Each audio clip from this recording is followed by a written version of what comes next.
कोई गुहार लगा रही, प्लीज मेरे पति को बचा लो। किसी ने कहा, मैं भेलपुरी खा रही थी, मेरे पति बगल में खड़े थे। एक व्यक्ति आया, उसने पति को गोली मार दी।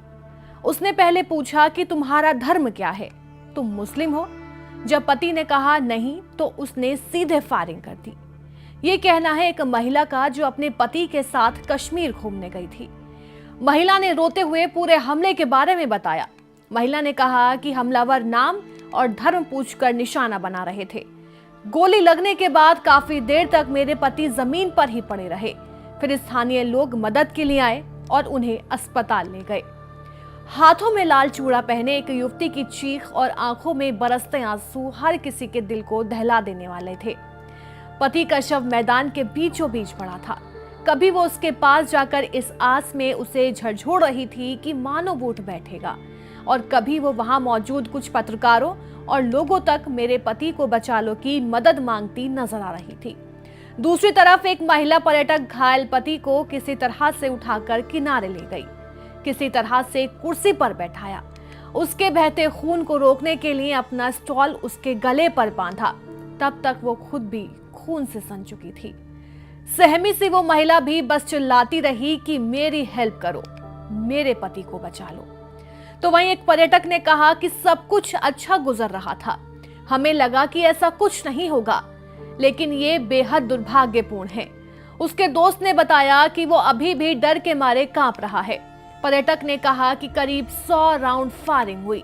एक अन्य शख्स ने कहा कि हम मैदान में बैठे थे, घोड़े वाला हमारे साथ था, तभी अचानक गोलियों की आवाज आई। 3 राउंड के बाद हमें एहसास हुआ कि आतंकी हमला है और मैं पेड़ के पीछे छिप गया। हमारी आंखों के सामने एक महिला को गोली मार दी गई। इतना ही नहीं, इस आतंकी हमले में उत्तर प्रदेश के कानपुर के एक युवक की भी मौत हो गई। कानपुर के शुभम द्विवेदी आतंकियों की गोली का शिकार हो गए। शुभम की शादी फरवरी में हुई थी। वो परिवार के साथ कश्मीर की वादियों में घूमने गए थे, लेकिन पत्नी के सामने ही आतंकियों ने उनको मौत के घाट उतार दिया।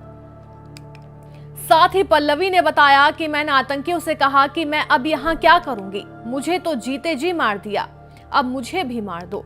इस पर एक आतंकी ने कहा कि जाओ, तुम्हें जिंदा छोड़ते हैं, जाकर मोदी को बता देना। यह आतंकी हमला मंगलवार दोपहर करीब 2:30 बजे हुआ, जब कथित तौर पर आर्मी की ड्रेस में आतंकियों ने समूह के बैसरन के घास में मैदान में पर्यटकों पर अंधाधुंध गोलीबारी शुरू कर दी थी। घटनास्थल से आई तस्वीरों में चारों ओर लाशों को देखा जा सकता है। एक अन्य चश्मदीद ने कहा कि जैसे ही गोलियों की आवाज आई, पर्यटकों में भगदड़ मच गई, लेकिन मैदान खुला होने की वजह से छिपने की कोई जगह नहीं थी।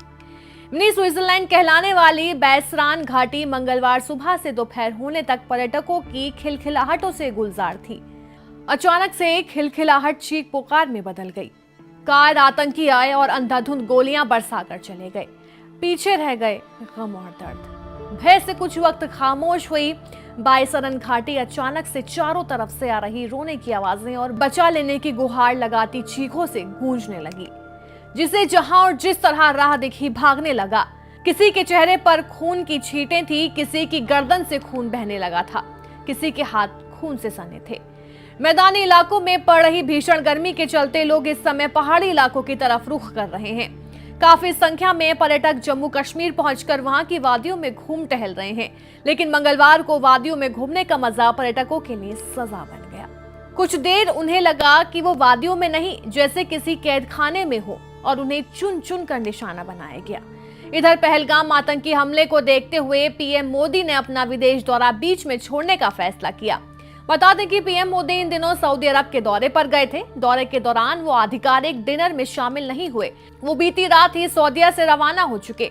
इस बीच पीएम मोदी को अमेरिकी राष्ट्रपति डोनाल्ड ट्रंप ने कॉल किया और इस हमले की निंदा की है।